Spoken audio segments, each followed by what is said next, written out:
Mark your calendars, Blue Valley families. K-8 school registration for the 2025-26 school year opens soon.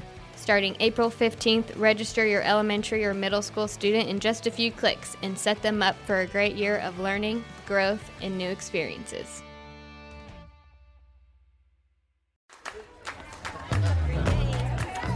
I think the beauty about our community in the Blue Valley School District is that we can all work together. You're really always just looking forward to just go back to school. Just to see the pride that people have in Blue Valley School District year after year is so much fun to watch. You can't find this anywhere else. I am so thankful we live where we live and can have our children in the Blue Valley school systems. Hello, Blue Valley community, and welcome to BV Unmuted. Thanks for joining us today as we reflect on the implementation of our new personal electronic device policy and guidelines, which took place in August of 2024. My name is Dr. Tonya Merrigan, and I'm the proud superintendent of the Blue Valley School District. Today, I have three great guests with me to talk about how the implementation has gone since the beginning of the school year. Please join me in welcoming Scott Roberts, Executive Director of School Administration, Dr. Tyson Ostroski, Blue Valley North Principal, and Jeff Breedlove, a Blue Valley North Social Studies teacher.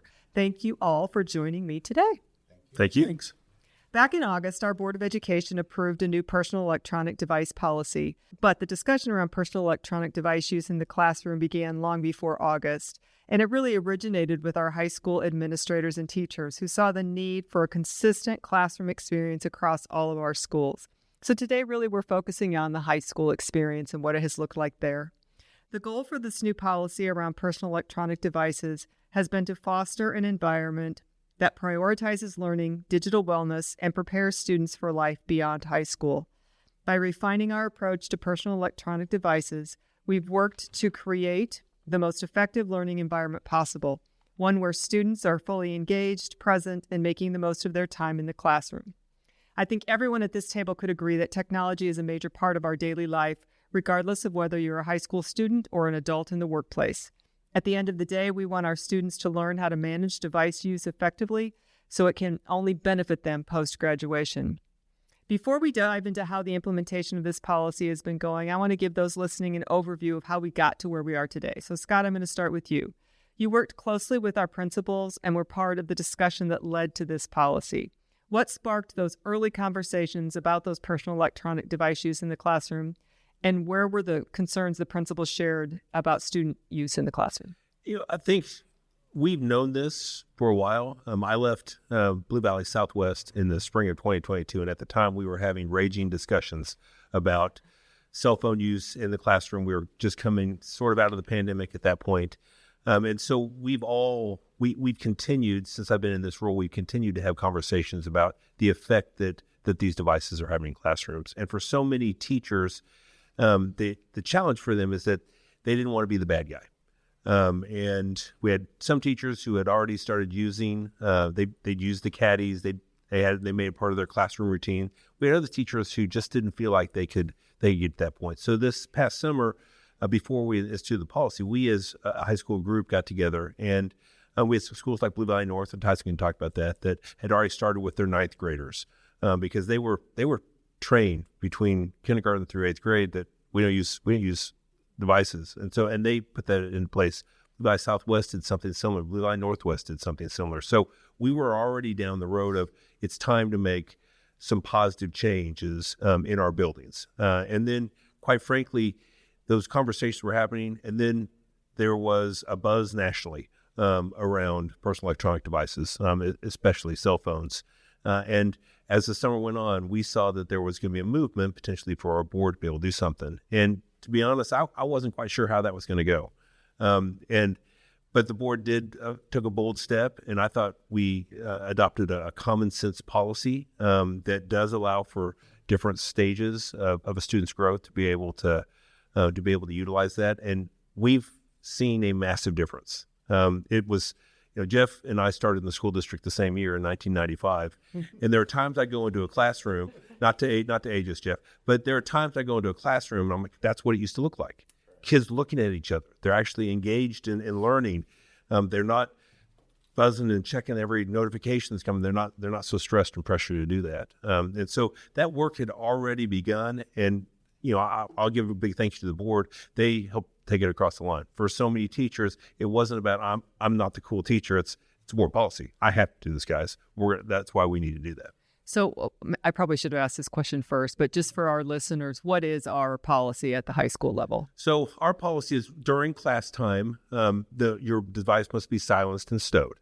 And so that looks different in every classroom. Many classrooms are using the calculator caddies, and it becomes part of the classroom routine. You walk in the door, you put your device in the caddy. There are teachers, and they use that to take roll. They just make it something that is part of that. Other teachers they're allowed their students to keep theirs, but they put it into their backpack, maybe in their pocket. We said, put it in your backpack, because you don't want someone that they can just grab it. Once it's in the pocket, then it's hard to stop them, because the addiction's real. They're getting a dopamine hit. When they used to get a dopamine hit every couple of seconds, when you had to change that, that just changed. So that's what our policy looks like. Students can use those during passing periods. They can also use those, use their devices at lunch. Besides that, they should be silenced and stowed. The other thing is students can no longer take their device with them when they leave the classroom. And I'll lean into Dr. Ostroski to talk about the difference that has made, because as a group, we talked a lot this summer. So many of our problems, our discipline issues, were when students would text their friend, let's go meet up in the restroom. Bad things are happening sometimes in those restrooms. So we wanted to eliminate that possibility. And that, I think, has made a huge difference. You walk in our high school hallways, there's nobody out there because they're in class. They're engaged. They're doing what they're supposed to be doing. So, Dr. Ostroski, let's go to you. Since this implementation in August, what have you and your staff observed in terms of student engagement and classroom dynamics? Yeah, it's really been very eye-opening. And we saw it starting last year when we did it with our ninth graders, like Scott said. Right now, there's a book out, and I've talked to a few of you about it, called The Disengaged Teen, and I'm blanking on the author. But one of the groups, and it's really the predominant groups of teenagers now, are what they label as passengers.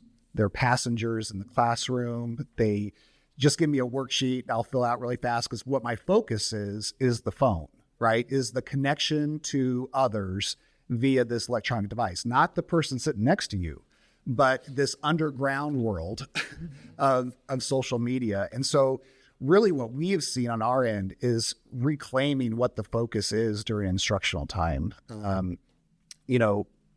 Logistically, as a principal, you're trying to manage over 1,500 people in a building. Taking away that underground, if you will, world of social media during that instructional time, it really alleviates a lot of issues just in terms of management. But honestly, more important, and Jeff can speak very well to this, our kids are talking to one another. Our kids are looking up. These sounds like very rudimentary things, but it's really just something that through the I want to say evolution, but really the downward trajectory of how we are socially, even as adults, these kids mirror us. And so, like Scott said, the addiction is real, but it's really not even addiction anymore. It's just another body appendage, just for humans in general. So our teenagers should not be blamed for this. It's just, how do we reclaim that educational process? And this has been huge for us in respect. Good. So, Jeff, you're on the front lines every day with those kids, with those teenagers. So what have you noticed with this policy that's positively impacted your classroom? Well, I think I'm a huge supporter across the board, right? I think, to echo what Scott said, 30 years ago when we started, we didn't have these distractions, right? It was, kids were much more sort of present and engaged. So I think by taking away that distraction, it's sort of given the kids a much better sort of reawakening as to why they're in the building, right? It's not such a social event maybe now, or they're not trying to get out of your class. So for me, it's been sort of a return to those, like, give your kid an activity that's engaging, and they take longer to complete things because they're thinking about it more and in depth. And the questions they ask are so much better. And I think it's simply, we've talked about this among other teachers, is that they're not rushing to get to their phone.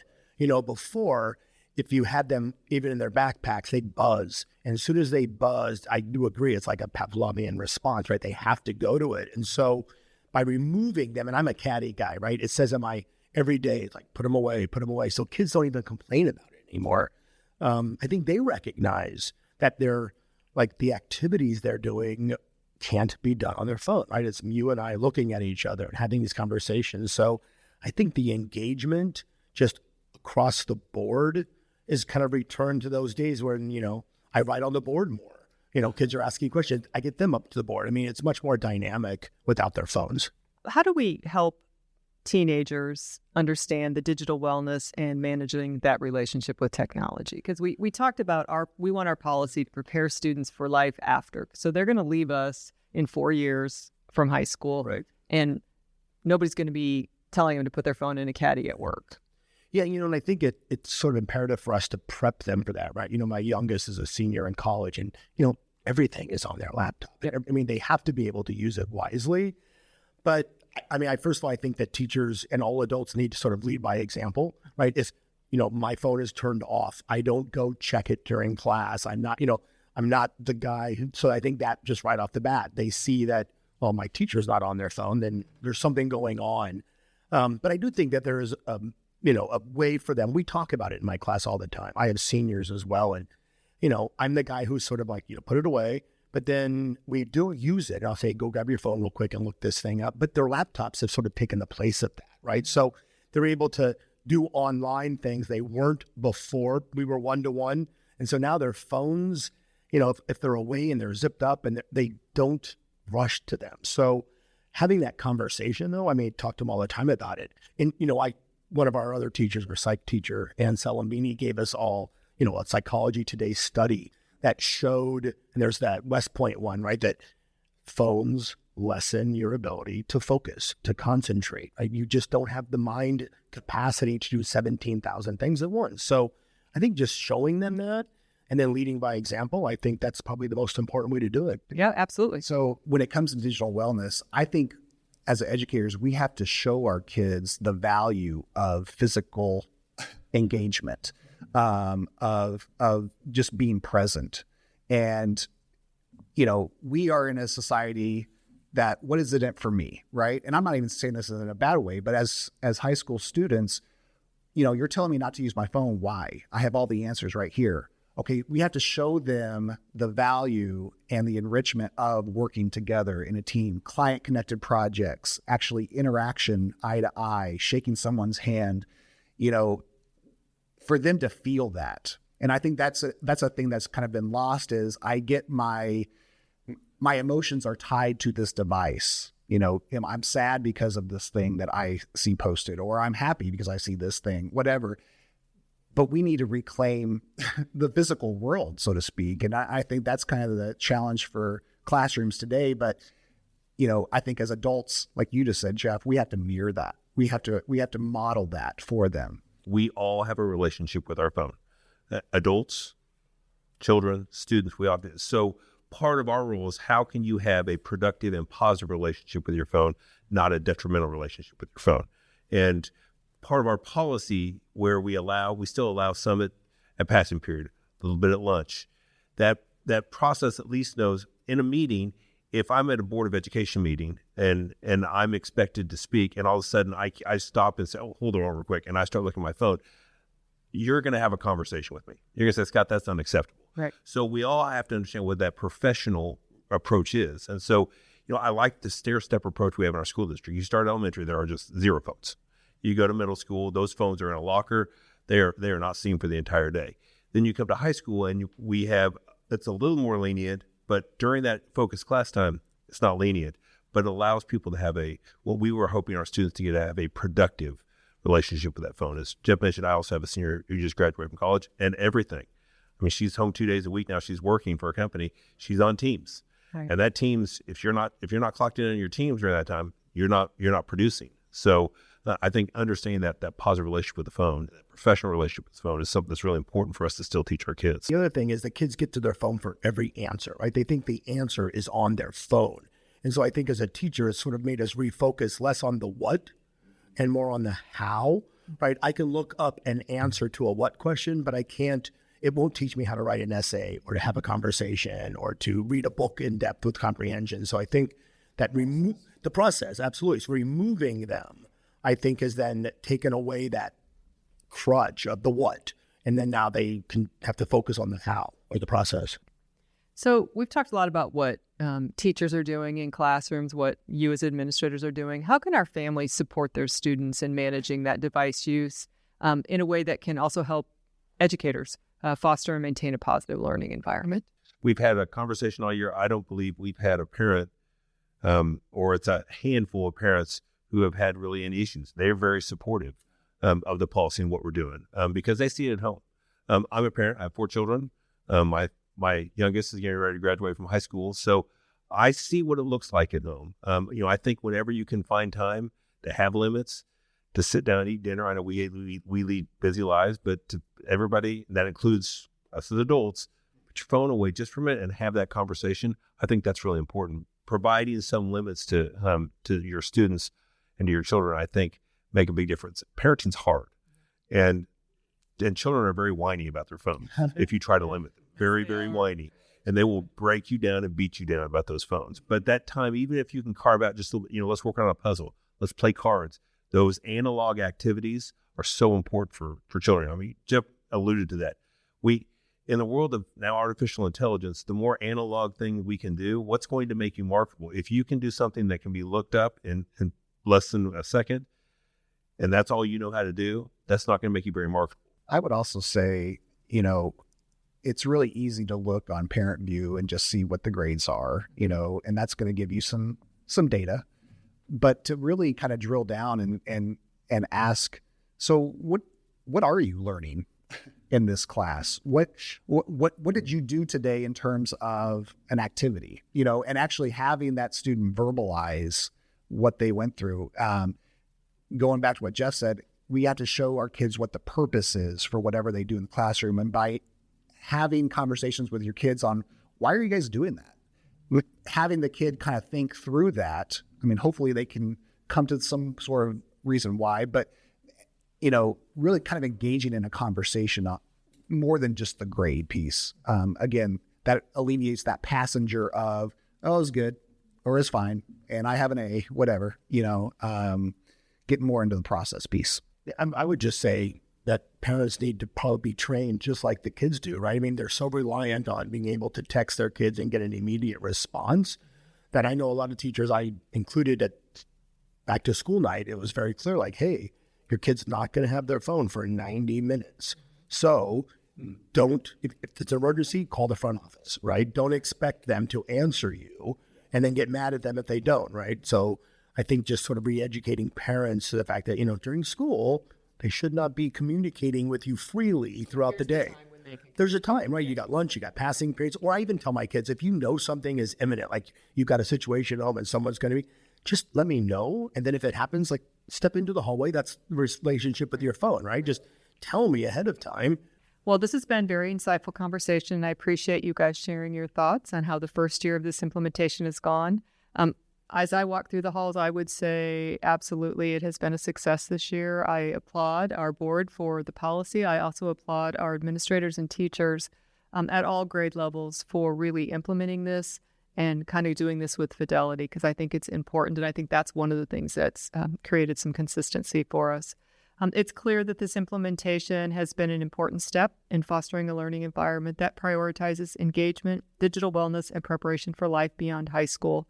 Change rarely occurs without its challenges, so we know that this is ongoing, but we will continue to collaborate with students, staff, and families to continue to make this successful. As always, we appreciate the partnership of our families and staff in helping to create the best possible learning environment for our students. Until next time, Blue Valley, have a great day, and thank you for listening to BB Unmuted.